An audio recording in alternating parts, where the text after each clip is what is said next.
Seguimos en La Verdad Concreta, ya en el tramo final del programa, estamos en vivo, son las 11:42 del 11 de octubre, estamos en el programa de Gustavo Vera, que está ausente por su tarea legislativa. Mi nombre es Lucas Yeres, soy periodista y miembro de la Alameda, y estamos con un invitado especial que es Marcelo Colombo. ¿Cómo estás, Lucas? Gracias nuevamente por estar acá, y estábamos hablando fuera de micrófono lo que es construir políticas públicas para ayudar a las víctimas de trata, para que esto no quede solo en un allanamiento o en estadísticas judiciales y en el castigo a la mafia que tiene que darse, sino avanzar un poquito más. Y entre trata laboral, trata sexual, quería ir con la primera pregunta, que era algo que ya veníamos hablando hace tiempo, que es el tema de haber logrado una ley que quita la habilitación de los prostíbulos. Sí. Y recuerdo en esto del estudio de esta ley y viendo antecedentes de legislativos en la derogación de esta normativa, nos encontramos con vos, con Marcelo Colombo, pero decía UFACE, no decía PROTE. Y el caso de Santa Rosa en La Pampa. Claro. Contanos en pocos minutos qué es esto de una lista de alternadoras que encubre la mafia a las mujeres víctimas de la explotación y de trata, que después se desencadena en descubrir toda una estructura bastante importante, una estructura criminal. ¿Cómo fue el caso? Mira, el caso de Santa Rosa La Pampa fue en el año 2009-2010. Estuve la semana pasada en Santa Rosa, justamente con Mónica Molina, que fue quien estaba a cargo de la Secretaría de la Mujer, de la Intendencia en aquel momento de Torroba, de Francisco Torroba, en Santa Rosa. Y lo que empezó ella a descubrir en realidad, porque esto fue La ley de trata empezó en el 2008 y vos naciste como la fiscalía, sí, exacto, al muy poco tiempo. Al muy poco tiempo, la ley sale en abril y a nosotros nos dan el tema de trata en septiembre. En aquel momento estaba el doctor Ríos como procurador, claro, y nos hace cargo de ese tema. Nosotros veníamos trabajando solo sobre secuestros extorsivos y nos añaden la perspectiva de trata. Y dicho sea de paso, digamos, nadie sabía nada sobre el trata en la Argentina porque era un delito nuevo, tuvimos que arrancar de cero. ¿Te acuerdas que hicimos un plan de trabajo en el 2008, etcétera? Y uno de los primeros temas que nos empezó a salir en el 2009, y fue a partir de la iniciativa de Mónica, era que en muchas provincias del interior existía lo que nosotros llamamos una esquizofrenia legal, y ya casi tenía una franca rebeldía legal. ¿Por qué? Porque los prostíbulos estaban prohibidos en el año 1937, a partir de la ley 12.331, y eso era algo que... Y esto hay que decirlo, no todos los jueces y los fiscales lo sabían, porque digamos, la cuestión de poner sobre la mesa la trata de personas empezó también a revisar otras leyes anteriores que no se aplicaban nunca. Una de las primeras cosas que hicimos nosotros es tratar de conseguir los antecedentes condenatorios de la ley 12331, y ¿sabes cuántos había? Ninguno. O sea, no existía ninguno. Hoy existe alguno que otro desperdigado junto con la ley de trata, pero en aquel momento no existía ninguno. O sea, una ley de 1937 no se había aplicado.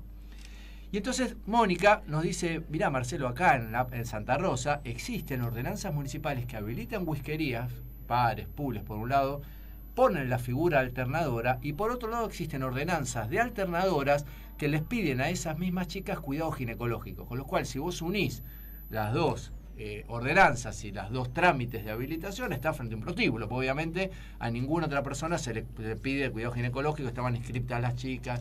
Y esto pasaba en muchísimas localidades del interior, pero empezamos en Santa Rosa y ahí hicimos un viaje como de 4 días con la gente de UFACE en aquel momento y empezamos a charlar con los concejales, empezamos a tener reuniones con migraciones y tuvimos reuniones ahí también con el área de legales de la misma intendencia, ¿no? De la misma intendencia. Y hicimos varias reuniones y pusimos a todos los concejales, y ahí me acuerdo la frase de Mónica, que fue, bueno, mire, nosotros somos una ciudad proxeneta, decía Mónica Molina, porque estamos habilitando whiskerías.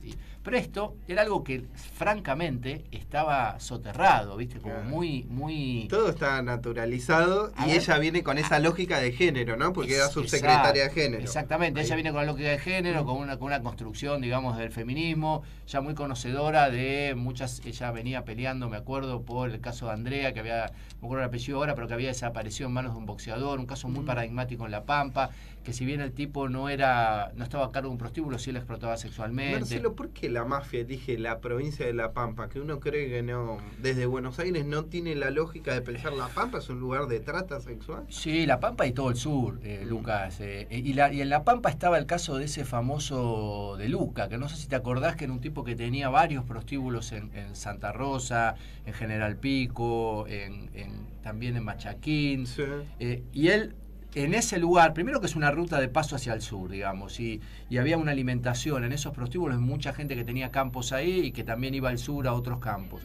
Y lo que logramos detectar es esto que también existe, y es uno de los códigos no escritos de los prostíbulos, era la rotación, porque las mismas pibas que estaban en Santa Rosa, después iban a Neuquén, después iban a Río Negro, y así estaba el circuito de Luca. ¿Y esto te lo permitió el registro de alternadoras verificar esto mismo? Exacto. Con el registro de alternadoras nosotros en principio pudimos ver identidades de chicas que se iban rotando, en primera medida.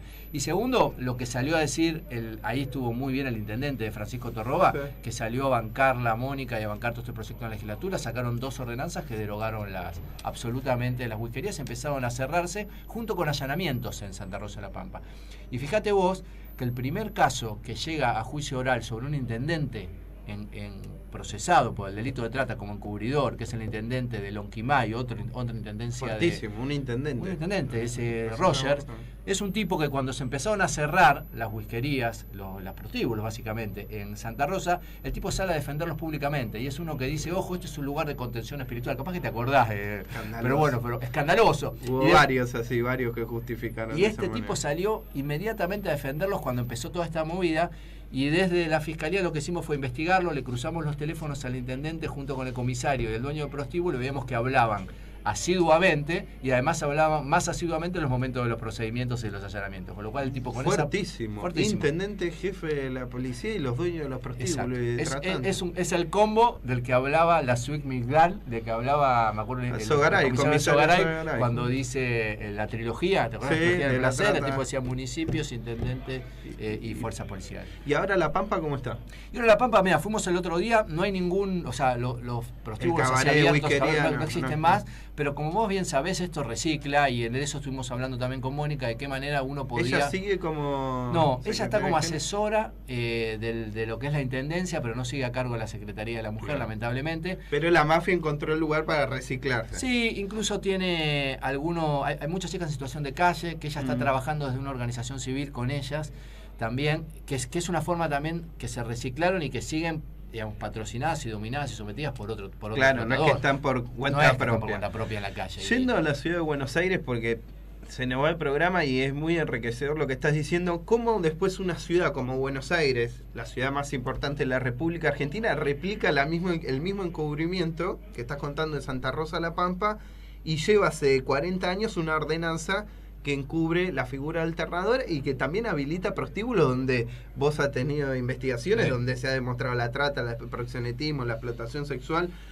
¿Cómo fue el capítulo desde Protect y de Fase acá en la Ciudad de Buenos Aires con la Ciudad de Buenos Aires? Lo que nosotros veíamos, que creo que esto lo hablamos cuando ustedes estaban programando el proyecto, era que cuando se construyó esa figura alternadora, al menos se cuidaron de que esa figura alternadora no le requerían cuidados ginecológicos como pasaba en muchas ciudades del interior. Es decir, el armado, la ingeniería legal para habilitar prostíbulos y alternadoras fue, si se me permite, y muy entre comillas, un poco más prolijo que en otras localidades. Pero la lógica era exactamente la misma. Es decir, bajo la figura de la alternadora, que cumplía funciones en estos lugares, ya sea whiskerías, bares o pueblos, lo que se concentraba era una máscara legal para el funcionamiento de un prostíbulo. ¿Y te ha pasado de tener causas donde tenés prostíbulos que están habilitados por el gobierno y se comprueba que hay explotación sexual, que se comprueba que hay trata, y sigue con la cobertura de habilitación y el Estado tiene esta figura esquizofrénica de, por un lado, allanar, rescatar víctimas, por el otro lado habilitar el mismo lugar? Mira, te pongo el mejor ejemplo que ustedes lo conocen muy bien, que es el de Stavros. Stavros, cuando se hace el allanamiento y se descubre que en realidad ese bar no era un bar, sino que era un prostíbulo. En el barrio de Recoleta. En el barrio de Recoleta, y que en ese lugar además se denunció y está bastante acreditada la participación de funcionarios de la AGC que participaban también en el negocio allí. Que es el área de habilitaciones. De habilitaciones, exactamente, de la ciudad. Nosotros ahora conseguimos que se revoque la habilitación administrativa dentro del gobierno de la Ciudad de Buenos Aires de ese lugar. ¿Por qué? Porque existe una figura que cuando el lugar se utiliza fraudulentamente, es decir, yo lo habilito como bar, pero después lo uso como prostíbulo. Exacto. Entonces, esa habilitación como bar debe ser revocada.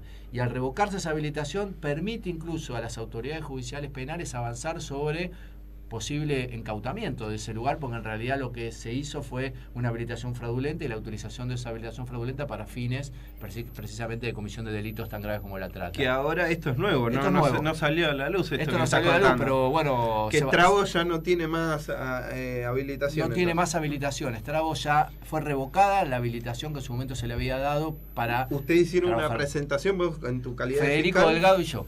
Los dos hicimos Federico como fiscal del caso, yo como Protec, los dos juntos presentamos ante la misma GC para que se le revoque la administración, dado que un juez ya había dictado un procesamiento, Sebastián Casanelo, en el cual decía, miren, en este lugar hubo 2 personas, entre ellas la chica que hizo la denuncia, que dijo que había sido explotada sexualmente, con lo cual el lugar se utilizaba para otro fin dispuesto, no el habilitado. Y ves, como fiscal, conocés todo lo que es el país, venís de viajes en México, conocés lo que... Has estado en junio en el coloquio de juez y de fiscal en el Vaticano sobre crimen organizado. ¿Ves un cambio de actitud en el gobierno de la ciudad, en algunas autoridades de la ciudad, de lo que pudo haber sido otros años? Que sé que has tenido discusiones con las procuraciones, sí, con la procuración de la ciudad, justamente en esta discusión de habilitaciones y demás. ¿Ves ahora, digo, porque estás contando lo de Strabo y que finalmente la GC cambió su política, se acaba de votar la ley de que quita las habilitaciones a prostíbulos, mayoritariamente la aceptó el PRO, con otros partidos, pero... Sí, a las pruebas me remito en esto, por lo menos de lo Strabo. Nosotros tuvimos ya un par de reuniones y esta generación de esa primera reunión dio con que revocaron la habilitación de Strabo, digamos. En ese sentido, yo sí noté un cambio.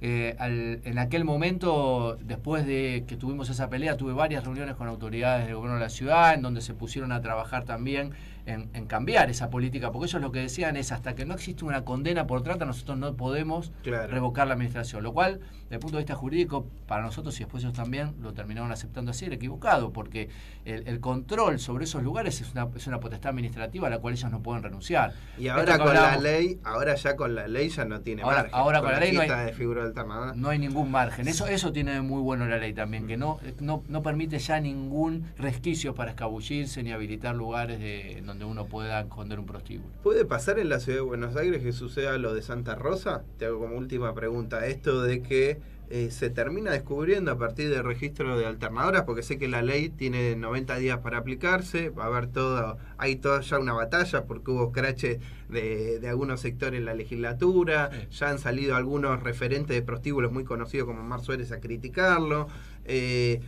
Puede ser que en el plazo de estos 90 días una lista de alternadoras verifique la cantidad de víctimas que hay, ver dónde están, cómo se la está ayudando, y puede derivar en un caso de Santa Rosa. Sí, podría ser tranquilamente. Incluso hay veces en los que esas alternadoras nosotros tenemos verificado que han pasado por otros lados, digamos, ya sea por privados, que esto incluso las investigaciones judiciales y el hecho, que esto es algo que ustedes también están hace mucho tiempo en el tema, cuando estás hace mucho tiempo y empezás a ver las lógicas de funcionamientos, te pongo el ejemplo de Cuqui Cali, que son los administradores se llaman Cuqui Cali porque eran una pareja que administraba prostíbulos en la ciudad de Buenos Aires.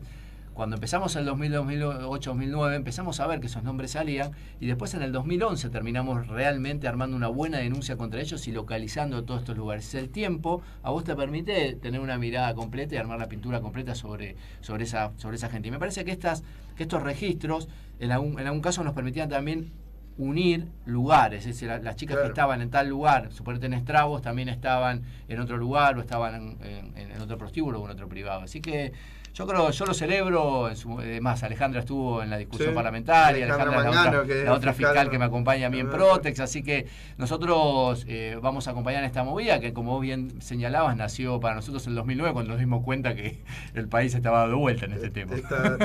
Marcelo, muchas gracias. No, por favor. Muy claro lo que dijiste. Esperemos que se convierta en política pública la lucha contra la trata y la asistencia a la víctima. Eso es parte un poco de nuestra tarea y lo que queremos difundir desde acá de La Verdad Concreta. El programa va a estar estamos saliendo en vivo, va a salir después en YouTube, así que va a tener bastante difusión.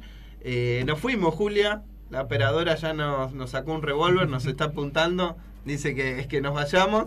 Gastón Marote en producción, gracias Julia Sánchez de la operación y gracias a la UAI por el espacio acá en La Verdad Concreta.